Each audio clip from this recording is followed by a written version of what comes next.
Hello everyone, welcome back to SS Zoology.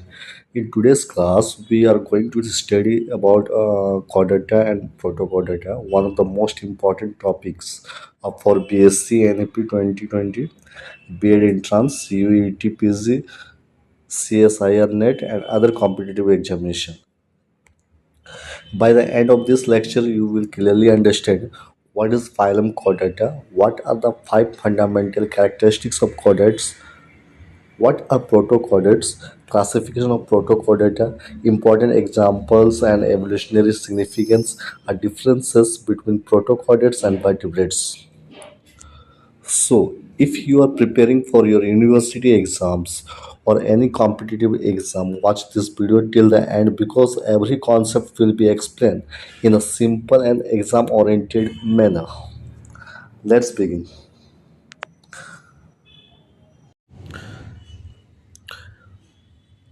एक बात कहना चाहूँगा यहाँ पे थोड़ी सी प्रॉब्लम होती है नॉइज़ पॉल्यूशन की, ठीक है ना, हमारे यहाँ पे। फिर भी मैं क्या इसलिए मैं वीडियो बना रहा हूँ क्योंकि मेरे जो बच्चे हैं बहुत जन डिमांड कर रहे हैं, ठीक है, स्टॉप मीन्स इस पेपर के लिए। ये जो पेपर है, ठीक है, पेपर 2 की पेपर है, ठीक है, और बहुत ही इंपॉर्टेंट टॉपिक में से है। एक्चुअली हम यूनिट 1 को जा रहे हैं, यूनिट 1 को पढ़ा रहे हैं यहाँ पे। यूनिट 1 ये पूरा कंप्लीट पेपर आपको देखने को मिलेंगे, इस 1-2 महीना में आपको कंप्लीट में करवा दूंगा, ठीक है ना। तो यूनिट 1 से लेकर यूनिट 4 तक। तो ओवरऑल चलिए चलते हैं। अगर आपको मेरी वीडियो पसंद आ रही है तो प्लीज़ आप मेरे चैनल को सब्सक्राइब कीजिए और अपने दोस्तों को शेयर कीजिए। अगर आप ऑनलाइन क्लास लेना चाहेंगे तो आप हमें ईमेल कर सकते हैं, हमारी टीम आपको बता देंगे किस तरह से ऑनलाइन क्लासेस होती है हमारे यहाँ पे, ठीक है। तो चलिए, कोडाटा एंड प्रोटोकोडाटा की बात कर रहे थे तो पहले यहाँ समझते हैं कि कोडाटा होता है क्या है, ठीक है ना। तो कोडाटा इज़ अ मेजर फाइलम, एक बहुत बड़ा फाइलम होती है, ठीक है, ऑफ द एनिमल किंगडम। किस किंगडम मतलब किस में, एनिमल किंगडम में एक बड़ा सा फाइलम होता है, ठीक है, whose members possess the following characters. इसमें क्या होता है, जो भी कुछ कैरेक्टर्स देखने को मिलते हैं जो इम्पोर्टेंट कैरेक्टर्स होते हैं कोडाटा का, ठीक है, at least during some stage of life. वो कौन कौन से कैरेक्टर्स होता है कॉर्ड डाटा में। तो कॉर्ड डाटा एक क्या है, एक मेजर फाइलम है। पहली बात तो ये समझ में किसका है, एनिमल किंगडम का। इसमें कुछ कैरेक्टर्स आपको देखने को मिलते हैं जो है ना, तो कैरेक्टर्स क्या होता है, पहला नोटोकोड प्रेजेंट होंगे इसमें, ठीक है, डोर्सल हॉलो नर्व कोड इसमें प्रेजेंट होंगे, फेरेंजियल गिल स्लिट्स होंगे, पोस्ट एनाल टेल होंगे, ठीक है, एंडोस्टेल और थायराइड ग्लैंड इसमें हमको देखने को मिलते हैं, ठीक है। तो यहाँ पे अगर हम बात करें तो कोडाटा की, तो कोडाटा की जो एग्जाम्पल होते हैं, ठीक है, वो कौन है, यहाँ पे है आपका रोहू हुआ, ठीक है, जो कि आप फिश देख पा रहे हो, फ्रॉग देख पा रहे हो, आप यहाँ पे पिजन देखने को मिल रहा है आपको, यहाँ पे होमोसेपियंस में ह्यूमन जो है। तो ये सारे के सारे क्या है, किस में आ जाते हैं, कोडाटा में आ जाते हैं, ठीक है ना। तो इनकी मतलब ये जो होता है, ये कोडाटा एक मेजर फाइलम है एनिमल किंगडम का। तो ये सब एग्जाम्पल है, ठीक है।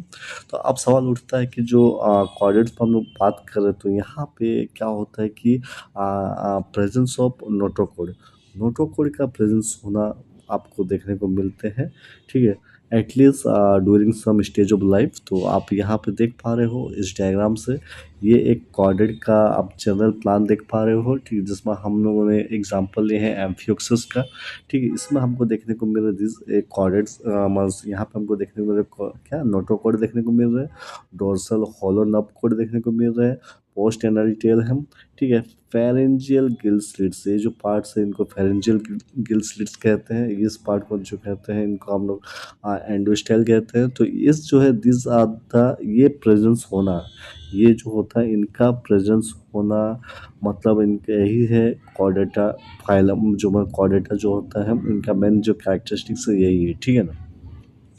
तो जो मेन फीचर्स हम लोगों ने देखा, 5 फीचर्स, कुछ फीचर्स की मैं बात करूँ यहाँ पे, जो मेन 5 फीचर्स हम लोगों ने क्या देखा है कि इसमें क्या होगा, presence of notochord, dorsal hollow nerve code, pharyngeal gill slits, है कि नहीं, पोस्ट एनल टेल, ठीक है, एंडोस्टाइल। तो ये होती है, क्लियर। आगे बढ़ते हैं।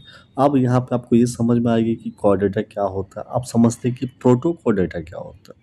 तो प्रोटोकोडाटा जो होता है ये क्या होता है, Protochordata are primitive non vertebrate chordates. ये क्या होता है, वो प्रिमिटिव होते हैं और नॉन वर्टिब्रेट कॉर्डेट्स होते हैं विदाउट क्रेनियम, जिनको हम स्कल बोल रहे हैं, एंड वर्टिब्रल कॉलम। इसमें कोई क्रेनियम नहीं है और ना ही वर्टिब्रल कॉलम होता है, और एक नॉन वर्टिब्रेट कॉर्डेट्स होती है।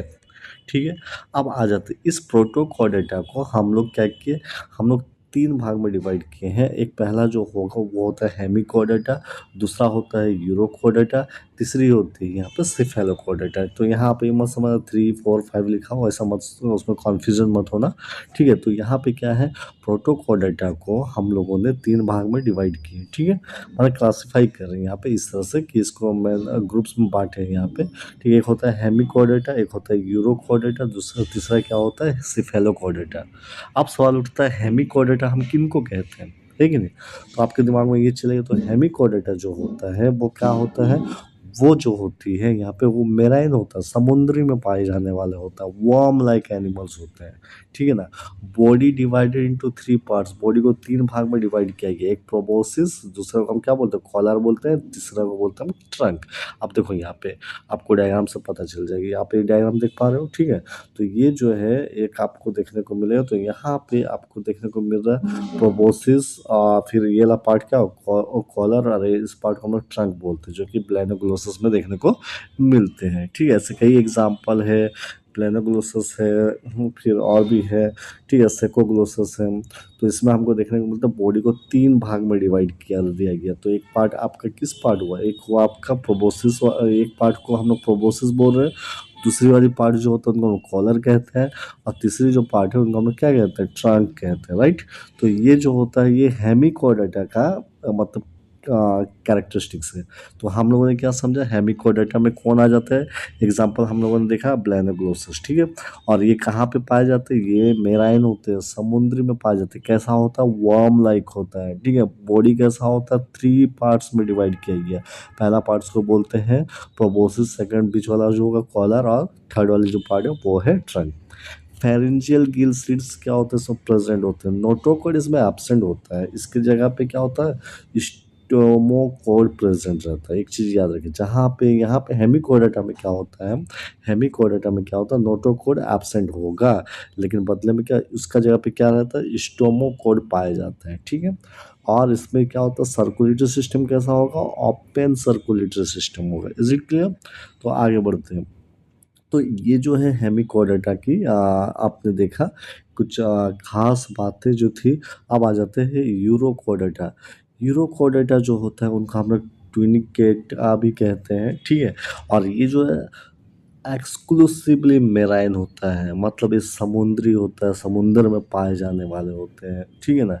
एडल्ट बॉडी, जब इनका जो एडल्ट बॉडी होता है enclose in a tunic made of tunicin. Adult body जो होता है घिरा हुआ रहता है किससे, ट्विनिक से, जिनको टेस्ट भी बोलते हैं, जो कि बना हुआ रहता है किससे, ट्विनिशीन से बना रहता है। Notochord dorsal nerve cord present only in larva, मतलब इसमें क्या देखा है, लार्वा जब रहता है ना तो उसमें क्या होगा, नोटोकोड प्रेजेंट होंगे, डोर्सल नर्व कॉर्ड प्रेजेंट होते हैं। ठीक है, लार्वल स्टेज में। लेकिन जैसे वो एडल्ट हो जाएगा ना तो वो सारा जो है आपका नोटोकोड और डोर्सल नर्व कोड वो गायब हो जाएगा। ठीक है ना। तो एडल्ट में क्या होता है, रेट्रोग्रेसिव मेटामॉर्फोसिस हो जाएगा, मतलब आहिस्ता आहिस्ता वो क्या होता है, पूरा चेंज हो जाएगा, है ना, मतलब वो बदल जाता है। मतलब देखो ये जैसे लार्वा का बात कर रहा हूँ मैं, ये जो लार्वा आपको देखने को मिला, इस लार्वा का नाम है टेडपॉल लार्वा। ठीक है, इसमें क्या है, नोटोकोड प्रेजेंट है, नर्व कोड प्रेजेंट है। कब प्रेजेंट है, लार्वल स्टेज में। कब देखने को मिला हमको, लार्वल स्टेज में। तो यहीं पे एक लाइन लिखा गया है कि notochord dorsal nerve cord present only in larva. Larva में क्या हुआ, उसमें लार्वल स्टेज में क्या होता है, नोटोकोड और डोर्सल नर्व कोड प्रेजेंट होते हैं, लेकिन जैसा ही वो एडल्ट फॉर्म में आ जाते हैं, जब वो एडल्ट बन जाते हैं, तो आप आगे देखो ये क्या हुआ, पहले तो लार्वा था, छोटा सा आपको दिख रहे थे यहाँ पे, फिर आगे यहाँ पे एडल्ट हो गया। जैसे ही एडल्ट हो गया तो उस समय यहाँ पे ना तो कोई नोटोकोड है ना ही नर्व कोड है, ठीक है? मतलब यहाँ पे क्या हुआ, परिवर्तन देखने को मिले, चेंजेस देखने को मिले उनका बॉडी स्ट्रक्चर में, ठीक है? मतलब एडल्ट में क्या हुआ, मेटामॉर्फोसिस हो गया, मतलब पूरा पूरी चेंज हो गया। किस तरह का उस मेटामॉर्फोसिस को हम बोलते हैं रेट्रोग्रेसिव मेटामॉर्फोसिस। इस पे मैं वीडियो लेकर आऊँगा, रेट्रोग्रेसिव मेटामॉर्फोसिस क्या होता है, ठीक है? एक लॉन्ग वीडियो बनेगी इस पे, तो ज़रूर आप मेरे चैनल पर बने रहिए, ताकि आपको क्या होगा, आगे आपके लिए बहुत सुविधा होगा। मैं ज़्यादा समय नहीं लूँगा, है ना? जो मैं छोटी-छोटी मैं वीडियो बना रहा हूँ, ठीक है?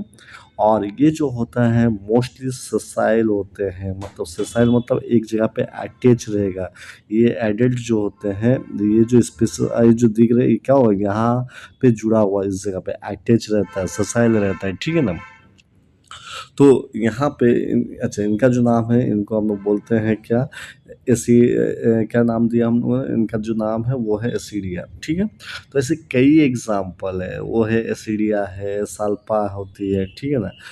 साल्पा होती है, एसिडिया होता है, ये तो एसिडिया का आप स्ट्रक्चर देख ही रहे हो, ठीक है? साल्पा होता है, डोलियलम होता है, बहुत सारा मतलब स्पेसीज़ आपको देखने को मिलेंगे इसके, मतलब इस यूरोकोडेटा के अंदर में, ठीक है ना?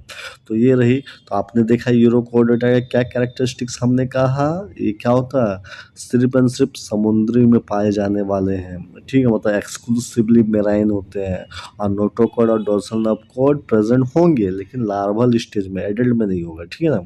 चलिए आगे आ जाते हैं हम सिफेलोकोडेटा, जो तीसरा जो ग्रुप आपको देखने को मिल रहा है यहाँ पे, वो होता है सिफेलोकोडेटा। सिफेलोकोडेटा नाम से ही पता चल रहा है कि ये क्या होता है, ये भी क्या होता है, मेराइन होते हैं, समुद्र में पाए जाने वाला छोटा सा, वो छोटा होता है, फिश लाइक एनिमल, मछली जैसा देखने में होता है। नोटोकोड जो होता है फैला हुआ रहेगा फ्रॉम हेड टू टेल, माथे से लेके पूरा टेल रीजन तक पूरा फैला रहेगा, लेकिन कैसा, थ्रू आउट लाइफ, पूरा जीवन सारा का बात कर रहे हैं, ठीक है? इसके अलावा डोर्सल नर्व कोड जो होता है, डोर्सल होलो नर्व कोड जो होता है, वो भी परसिस्ट होता है, वो भी रहता है थ्रू आउट लाइफ, पूरा जीवन सारा, ठीक है? इसके अलावा इसमें फेरेंजियल गिल स्लिट्स पाए जाते हैं, वो भी कैसा, बहुत सारे, मतलब मैनी नंबर्स बोल सकते हो या न्यूमेरस बोल सकते हो, न्यूमेरस फेरेंजियल गिल स्लिट्स होता है। और एक बात है यहाँ पे, इसमें कोई क्रेनियम नहीं, स्कल नहीं होता, खोपड़ी जो होता है ना, और वर्टिब्रल कॉलम नहीं होती, ठीक है? तो ये देखो, है ना, ये एग्जांपल आ जाएगा आपको, ठीक है? ये है एम्फियोक्सस। एम्फियोक्सस कुछ इस तरह से मछली जैसा दिखता है, ठीक है? और ये छोटा सा होता है, ठीक है? और इसमें क्या होता है, इसमें इसमें कहा गया, ये जो एम्फियोक्सस को हम लोग लैंसिलेट भी बोलते हैं, ठीक है? ये आता है ब्रांकियोस्टोमा में आता है, ठीक है ना? तो यहाँ पे देखो, इसका डायग्राम को आप यहाँ से भी समझ सकते हो, दिस वन, ठीक है? इनको हमने क्या कहा कि जीवन सारा throughout the life notochord present है, dorsal hollow nerve cord present होते हैं, ठीक है? फेरेंजियल स्लिट्स होते हैं। ये चीज किस में हमको देखने को मिले, सिफेलोकोडेटा में। लेकिन यूरोकोडेटा में क्या देखा हम लोगों ने, लार्वल स्टेज में ही सिर्फ नोटोकोड और डोर्सल नर्व कोड प्रेजेंट होते हैं, लेकिन एडल्ट में नहीं होते हैं। हेमिकोडेटा में क्या देखा, नोटोकोड प्रेजेंट नहीं होते, बल्कि इसकी जगह पे क्या होता है, स्टोमोकोड प्रेजेंट होते हैं, है कि नहीं? यही कुछ फर्क हमको पता चला। तो हम लोगों ने देखा प्रोटोकोडेटा क्या है, प्रोटोकोडेटा एक प्रिमिटिव नॉन वर्टिब्रेट कॉर्डेट्स होता है, लेकिन without skull and vertebral column, ठीक है? और इसको तीन ग्रुप में हम लोग डिवाइड किया, एक हेमिकोडेटा, एक यूरोकोडेटा, एक सिफेलोकोडेटा में, ठीक है? आगे की ओर बढ़ते हैं, इतनी बातें समझ में आ गई हमको, ठीक है? तो यहाँ पे हम थोड़ी सी कुछ बातें देखते हैं यहाँ पे, तो थोड़ा कंपैरिजन कर लेते हैं कि इन तीनों में क्या विशेषताएं, तो हम लोगों ने देख ही ले, तो कंपेयर कर लेते हैं, ठीक है? तो हेमिकोडेटा, यूरोकोडेटा, और क्या है लास्ट आपका, सिफेलोकोडेटा। तो सबसे पहले जो हेमिकोडेटा में आते हैं, उसके अंदर में जो भी स्पीसीज आते हैं, वो क्या होता है, उनके हैबिटेट, उनके घर कहाँ है, समुंदर में होते हैं, मेराइन होते हैं। यूरोकोडेटा ये तो एक्सक्लूसिवली मेराइन होते हैं, सिफेलोकोडेटा ये भी मेराइन होते हैं। है ना? फिर यहाँ पे बोला बॉडी कवरिंग नेकेड होता है, इसमें ट्विनिक से घिरा हुआ रहता है, ये भी नेकेड है। नोटोकॉड की बात करें, इसमें क्या होता है, एब्सेंट होते हैं, इसके जगह पे क्या प्रेजेंट होता है, स्टोमोकॉड प्रेजेंट होता है। लेकिन यूरोकॉड में क्या होता है, present only in larva, larva में ही सिर्फ नोटोकॉड देखने को मिलते हैं। लेकिन नोटोकॉड जो होता है सिफेलोकॉड में प्रेजेंट रहता है थ्रू आउट लाइफ। नब कोड की बात करें, डोर्सल यहाँ पे जो होता है डोर्सल होंगे, ठीक है, लेकिन होलो नहीं होता है। प्रेजेंट होता है यूरोकोडाटा में, नब कोड प्रेजेंट होता है लार्वल फॉर्म में, ठीक है। लेकिन सिफेलोकोडाटा में थ्रू आउट लाइफ पूरा जीवन सारा क्या होता है, डोर्सल नब कोड प्रेजेंट होंगे, लेकिन वो होलो भी रहेगा। गिल स्लिट्स हेमिकोडेटा में प्रेजेंट होते हैं। यूरोकोडेटा में क्या होता है, गिल स्लिट प्रेजेंट होगा सिर्फ लार्वल स्टेज में, एडल्ट में एब्सेंट हो जाएगा। और सिफेलोकोडेटा में थ्रू आउट द लाइफ क्या होता है, गिल स्लिट बहुत ज़्यादा नंबर में रहेंगे, ठीक है। एडल्ट जो होता है जो अगर हेमिकोडेटा का जो एडल्ट होता है फ्री लिविंग वर्म लाइक होता है, ठीक है। लेकिन यूरोकोडेटा का जो एडल्ट जब हो जाएंगे वो ससाइल होता है, मतलब एक जगह पे अटैच हो जाएगा, ठीक है। मतलब जो समुद्र के किनारे में जहाँ भी वहाँ पे साइड में जाकर जुड़ जाता है, ऐसे अटैच रहता है, ठीक है। तो सिफेलोकोडेटा क्या होता है, वो भी फ्री लिविंग होता है, स्वतंत्र रहता है, घूमते रहते हैं, फिश लाइक होता है, ठीक है। ये हम लोगों ने देखा कंपैरिजन। तो आई होप आज के जो वीडियो आपको समझ में आ रही कि कोडेटा क्या होता है, प्रोटोकोडेटा क्या होता है, हेमिकोडेटा क्या होता है, यूरोकोडेटा क्या होता है, सिफेलोकोडेटा क्या होता है। तो आज का वीडियो आपको बहुत अच्छी से एकदम सिंपल वे में समझा रहा हूँ, ठीक है। थोड़ा सा ध्यान दीजिए, देखिए, थोड़ा सा मन लगाइए, आपको यूं ही याद हो जाएगी, ठीक है। आप इनको लिख लीजिएगा वीडियो, मतलब जो भी है इंपॉर्टेंट बातें हैं। अब आ जाते हैं कुछ एग्जाम्पल। हम लोगों ने देखा है हेमिकोडेटा में एग्जाम्पल क्या है, ब्लाइनोग्लोसस होते हैं, सेप्कोग्लोसस होते हैं। यूरोकोडेटा का एग्जाम्पल क्या है, एसिडिया होता है, सल्फा होता है। फिर इसके बाद हम बोल सकते हैं क्या, डोलियोलम होते हैं। सिफेलोकोडेटा का एग्जाम्पल है एम्फियोक्सस, ठीक है। तो आई होप ये जो वीडियो है आज के लिए बहुत ही इम्पोर्टेंट वीडियो है। इससे पहले मैंने एक वीडियो अपलोड किया था, उनको भी आप देख लीजिए और मेरे वीडियो में बने रहिए, ताकि नेक्स्ट वीडियो जो है इसके बाद जो आपका कंप्लीट सिलेबस यूनिट 1 का जो है, हाँ, मैं लेकर आऊँगा। तो नेक्स्ट वीडियो मेरी क्लासिफिकेशन पे होगी, ठीक है, और टाइम क्लासिफिकेशन होगा कोडेटा एंड प्रोटोकोडेटा। तो प्लीज़ मेरे चैनल को सब्सक्राइब जरूर कीजिए और अपने दोस्तों को शेयर कीजिए। अगर आपको मेरी वीडियो पसंद आ रही है तो जितना ज़्यादा हो सकता है शेयर कीजिए, ठीक है ना। तो आपको पूरा ओवरऑल सेमेस्टर, मतलब सेमेस्टर 1, सेमेस्टर 2, है ना, पूरा सेमेस्टर 8 तक जो न्यू सिलेबस है यानी P2020 पूरा आपको मिलेंगे, यहाँ पे नोट्स अवेलेबल होंगे, ठीक है ना। वीडियो के माध्यम से होंगे, कुछ जो होता है, कुछ जो नोट्स है वो आप, मतलब वो एक्चुअली पेड वर्जन में है, ठीक है ना। और एक बात है मैं कहना चाहूँगा, अगर आप ऑनलाइन क्लासेस करना चाहते हैं बहुत ही कम फी में, हाँ, हालांकि एक पेपर का 2000 में देता हूँ, लेकिन अभी जो है वो सेशन चल रही है, अगर आप ज्वाइन करना चाहोगे तो आपको सिर्फ 499 रुपीज़ देनी पड़ेगी। ऑनलाइन आपको क्या होगा, पढ़ाया जाएगा, सिलेबस कंप्लीट किया जाएगा और साथ में आपको PDF नोट्स प्रोवाइड की जाएगी। कैसे कराया जाए, क्या कराया जाए, सारा प्रोसेस आपको बताया जाएगा। ओवरऑल आप हमारे चैनल पे बने रहिए, ठीक है। तो वेल आज के लिए इतना ही। Thank you.